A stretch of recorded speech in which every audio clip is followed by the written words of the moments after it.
afternoon and welcome to another edition of A Conversation with John Conenna. Today, we are honored to have on from Chicago, Channel 2, CBS in Chicago, anchor, political investigative reporter, Dana Kozlov, becoming the veteran now of Chicago news. Dana, what is going on, young lady? And tell us the most recent and how are things going? Well, I mean, hi, John, first of all.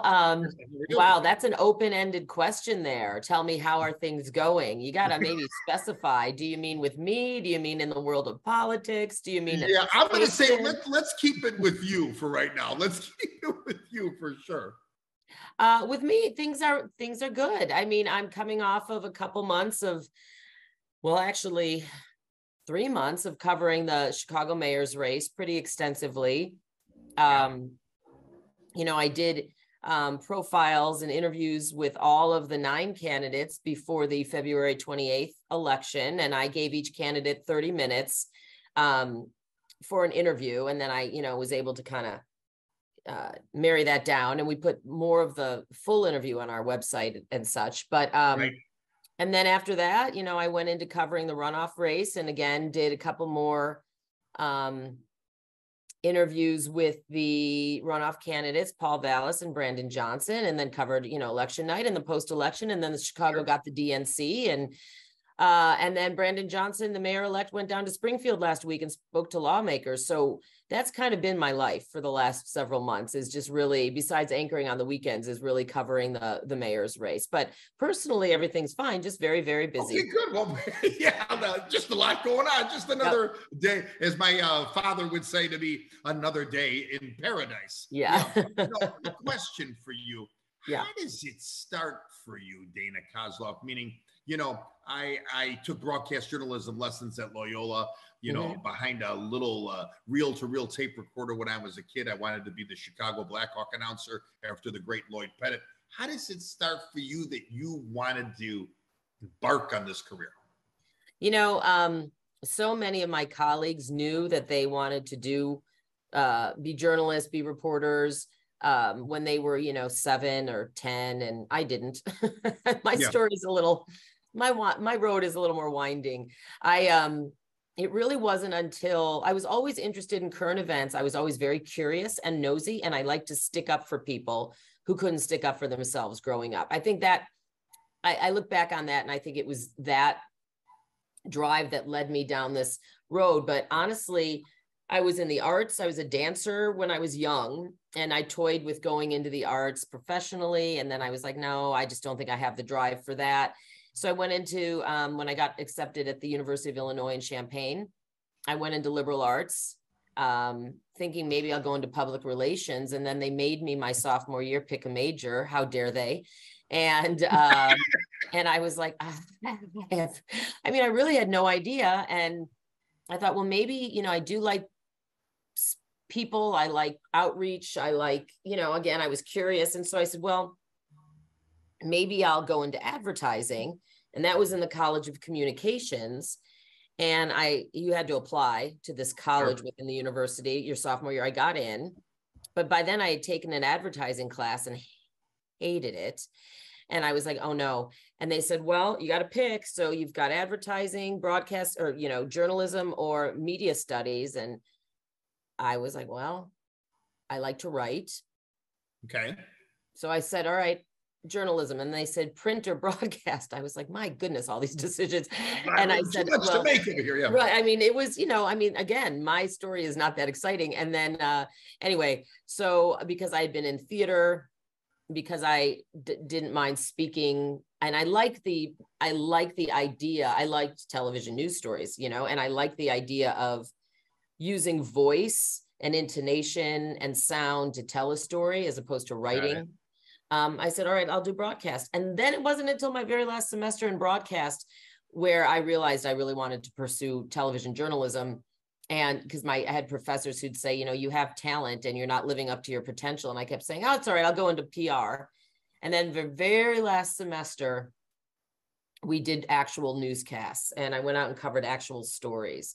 Oh, wow. And then I was like, oh, I really I really like this. And so I went into it truly, well, kicking and screaming initially, but then I really went into it because I really, really, really believed, and I still firmly believe in the power of journalism and real journalism, and not, I have no patience for people who say, the mainstream media lies, or, who discounts the job we do. None. That's a really good point that you brought up. And I got to tell you, you brought up two gentlemen when I did some research on you that, of course, were for me again. And you said it in this little thing that you wrote, Jacobson and Curtis. Yeah. And it was, I mean, those two guys, I mean, that was when I was like, wow, I really want to get into this. I want to do this, just because they were reporting something that they wanted the public to know, like you said. I think the last 4 years have gotten a little bit crazy with everything that's gone on and everything else, but you seem to have that, that's just so well the way you put it. Do you started off in Peoria at that smaller channel? I think it was WEEK. Well, after I graduated from college, my first internship, because of course now I'm way behind the 8 ball, and my first internship was post-graduation, and it was at CNN Chicago. Oh, wow. And it was almost a 40-hour-a-week internship where they were great to me. They let me pitch stories and go out on interviews for the correspondents. And I had to log everything too, which was cumbersome, but that's part of the job. And, and see the edit through. So CNN folks helped make my first tape, because the stuff I had in school really wasn't all that, great. I mean, it was 1 semester worth of college reporting. So I just want to I give a lot of credit to the CNN folks that I worked with back then. And then I actually was able to go back in 95 and do some more work with them, but actual paid work. But my first job was in Peoria, and it took me over a year to get my first job. And that resulted in, I finally was like, well, I'm going to call markets near me, whether they have a job or not back in, this is 92. Right. And so I cold called, and I just said, I'm from Palatine. I was living at home because of course I had no money, because I was working, as a waitress and other things. And I said, I'm going to be in Peoria tomorrow, which I wasn't.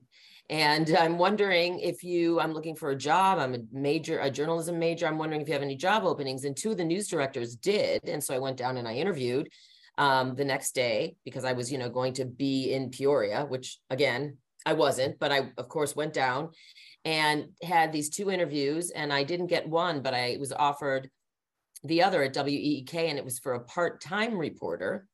Oh, wow. So I moved to Peoria for a guaranteed 20-hour-a-week, $5 an hour reporting job, and ended up waitressing on the side there. And it wasn't a $50,000 signing bonus. No. Oh, no, it was my first job, and it was literally $5 an hour. And so I needed a second job, and that's how I got my start. And I worked my way up from part-time to a full-time reporter. Then they started a weekend morning show, and I was on that, but then I became the co-anchor and producer of that. And then I was promoted to the 5 o'clock weekday anchor, and I still reported on the 10, and I was covering a lot of labor.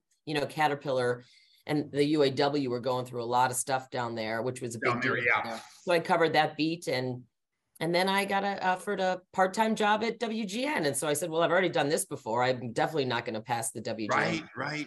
Yeah. And I got to ask you, Dana, WGN, I mean, and there's been a lot of people that I've interviewed here in the city, meaning, from the Rob Johnsons to the Jim Williams, even the gentleman that was their main anchor there. Steve Sanders? Steve Sanders, yes, Steve Sanders. He's wonderful. Mm-hmm. Wonderful gentleman, yeah. And of course, like I said, William Sanders, just really, and Robert Jordan also. I have to ask you, WGN, it seems like, is that opening like you had, and that I see a lot of veteran people almost end their careers at GN. I love GN. I'll watch GN before I watch any of the other ones, because I just think there's not a lot of sensationalism. Do you agree with me there or not? I mean, I know you were talking about your opening thing.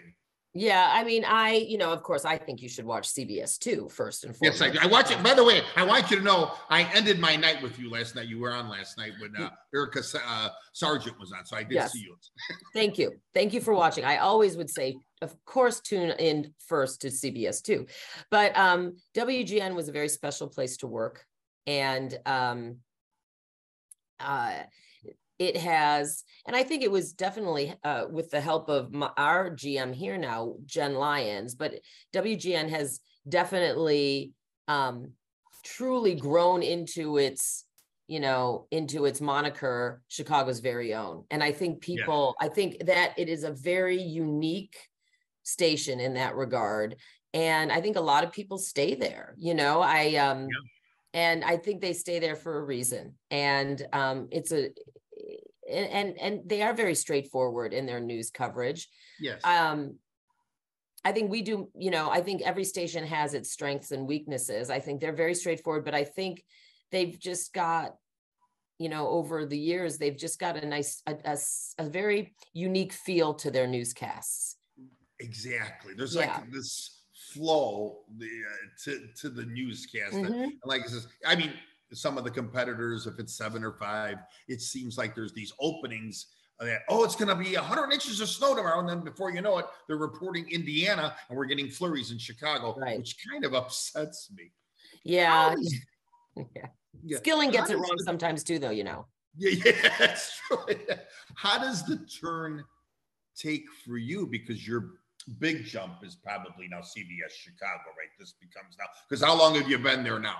Oh my gosh, it'll be 20 years this summer. Incredible how you say to somebody, I think I saw Dana. I think she's on there maybe 5 years now, 6, 20 years goes by like the speed of sound. Yeah.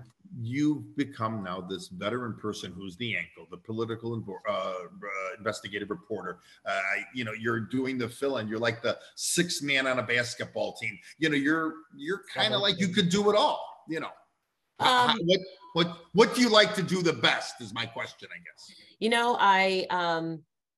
I mean, easing into my new role as a weekend anchor and anchor, I've really enjoyed that because it's something different and it's a different skill set. And I really like the idea of trying to bring news and information to people in a very relaxed and friendly way, that's what I'm trying to do. So I enjoy that a lot, but, I still love reporting and I love writing. I love writing and I love trying to communicate information to people in a way that is digestible to them, because you don't want to be able to write so that you make people care. Sure. And I still really think that's important. And that's what I really love to do too. So I'm lucky I get to do both.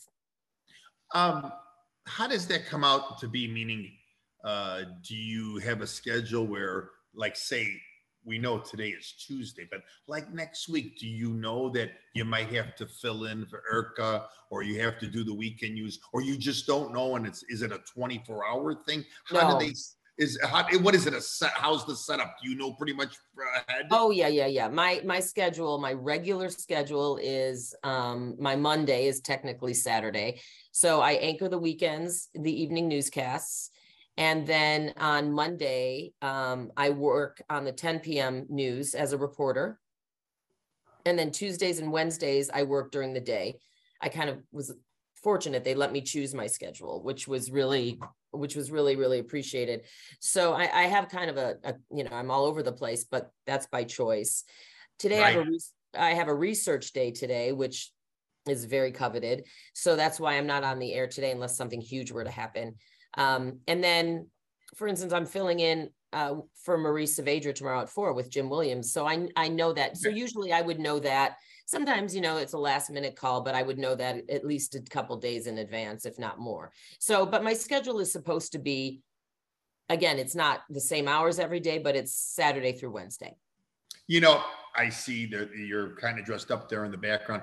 I always thought that you reporters, would, okay, it's Dana and Jim Williams are going to be on at 4 today. I really thought, I mean, this is how crazy I was, knowing that I took these classes, that you showed up at 5 to 4 and ran a script. Yeah. And now all of you journalists have broken it down to me, John. These are long days ahead. Yeah. This is something that you have to plan for. Question for you. You had some time, and I want to kind of maybe go back or in between this. You were on the board of the Chicago Metropolitan Battered Women's Network. How was that for you? I mean, that had to be, something for you that, of course, meant a lot to you, right? It did. And I hope to still, it's called the network now, but I hope to still work with them in some capacity in the future. I'm in discussions with them about that. When I was a young reporter in Peoria, the issue of domestic violence always, I cared very much about it for many reasons. And fortunately, nothing in my family, but that I'm aware of, my extended family as well. But I was exposed to it through people I was close to. And, and it was just an issue that captured my, concern. And so when I was a young reporter, I took a 40-hour domestic violence training class, and I ended up for a while being an advocate on call, meaning, I volunteer a couple times a month where overnight, if a woman or anyone who was a victim of domestic violence was brought to the ER, they could call me to go to the ER with them if they chose, and I would serve as their advocate and sort of work as a liaison between them and the police and them and the nurses and the doctors. And this is in the early 90s when there was still it was still a more hush-hush subject than it is now. Right. And which is ridiculous. We should all be talking about violence in the home. And so I saw firsthand and met firsthand a lot of victims, and saw firsthand the trauma. And so it's an issue that I've carried in my heart with me all these years. And so I served as a volunteer at a women's shelter in Chicago for a time with a different organization. And a woman with that former organization, she ended up at the network years later. And eventually I was able to sit on the board for a few years. I had to leave it early because of my schedule changed, but I think it's an important issue. And I think there's many important issues, don't get me wrong, many, but it's one that I still hold near and dear. I really, and I appreciate you touching on that, because when I read that about you too, I go, wow, and you kind of said, how did you have the time to do that, especially with the workload, that you have from your on-start to now? And I want to bring up something that happened a couple of weeks ago, and I saw you, and we had made a connection, me and you, that there was a possibility that we were going to do this. But reporting from that little station in Peoria to now, here's the craziest question of the podcast. Had you seen the major changes over the years? You mean in the industry? In the industry, yes. I'm sorry. Oh. In the industry, yes. I mean, where do you start? I mean, the changes are, excuse me, itchy nose. The changes are monumental. Okay. You're going to make money. Itchy nose makes money. Okay. Oh, great. I have 2 kids I need to get through college. Wonderful.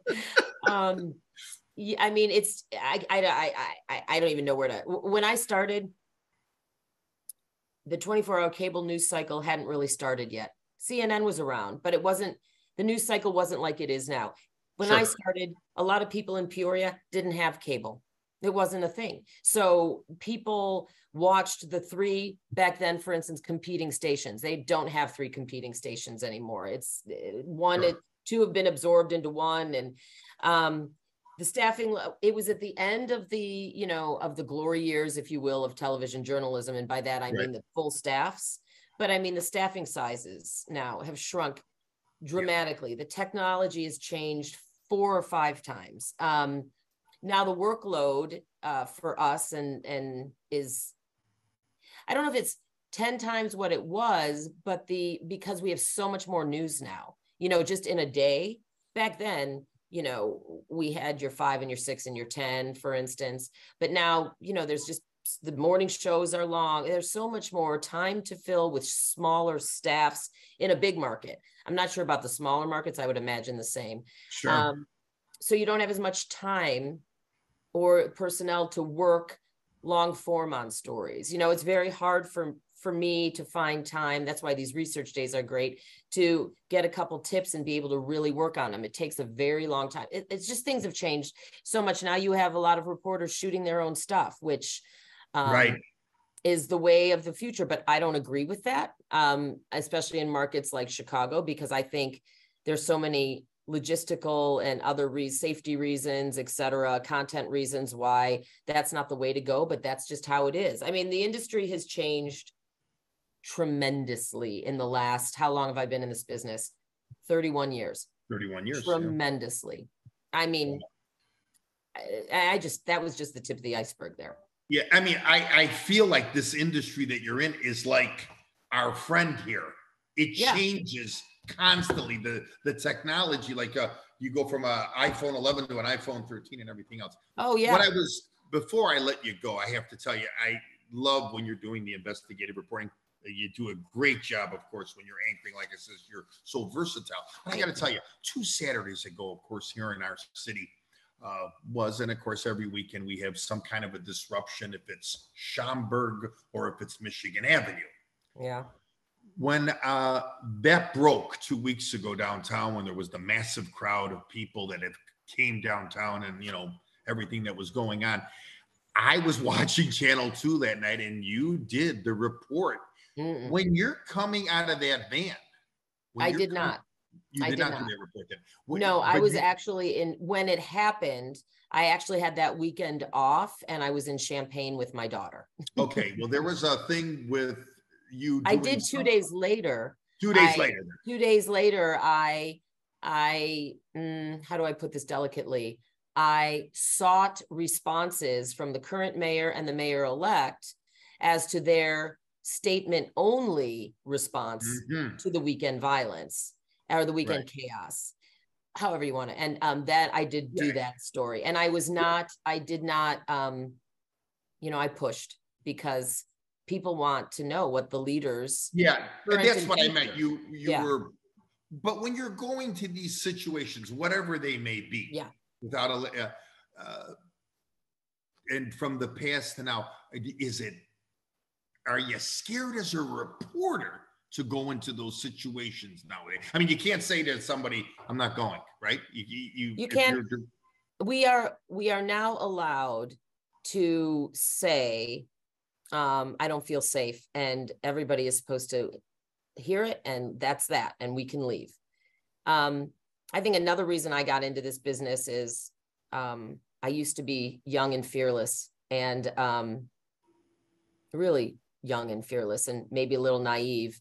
I don't get scared very often. But I also am smart enough to know, I'm very alert, I like to think, and I'm smart enough to know, for instance, if there is I've covered looting types of stuff. I've covered, you know, I covered NATO, you know, when we had the NATO protest here, I covered that for days. So I am smart enough, I like to think, to know, to stay aware, stay alert, and keep myself in a situation like that on the perimeter. You know, if there's a lot of, let's say, a large group congregating in this one spot, and I can see it's getting a little out of hand, I'll remove myself to get a safe enough distance away from it where I don't get caught up in the middle of it now. Because now, I mean, we're all in this open form of, you could be in the wrong place at the wrong time. Am I correct in saying it that way? And we have concerns. You know, what concerns us now a lot, reporters, especially when we're reporting at night, is live shots, just for the sake of being live.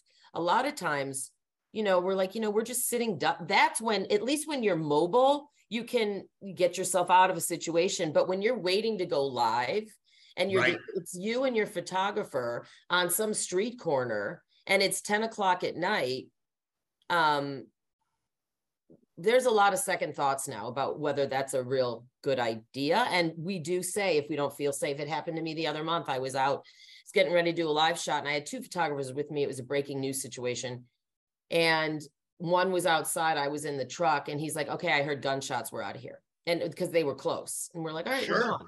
But that's, I think, really now for me, it's not covering the stuff as it's happening, even if it's a little bit dangerous, for better or worse. I get more concerned about being a sitting duck waiting to go live, and what potentially could happen in those 6 minutes as we're sitting out there, just sitting, with the lights on us and everything. So, with everything that goes on. Sure. Mm-hmm. Well, listen, I know your time is very valuable, and I wish I had another half hour, 45 minutes with you. I would really love to do a part 2 with you one day. And then I know, like I said, you're working today. You took the time out to meet with me and just some of the things we touched on. But I got to tell you, you're great. I mean, and I know you had another great mentor. You're always very complimentary when you talked about Pam Zeckman and some of the research I did. Talk about another toughie in the day. Mean, I admired her from, as far back as I can remember. Boy, was she tough. She was, just when she would speak, she was intimidating, like in her own way. I want to read something to you, and then I'll close it off with you and let you go. I have to tell you, you talked about the business, and after all the years that you've been doing this, you said, our business is stressful enough. My goal is to take away some of the stress from people working with me on the weekend and not to contribute to the stress that we already have. Dana Kozlov, can I just say this? Keep doing what you're doing, because I had reached out to you a while back, and I'm really honored that you would come on.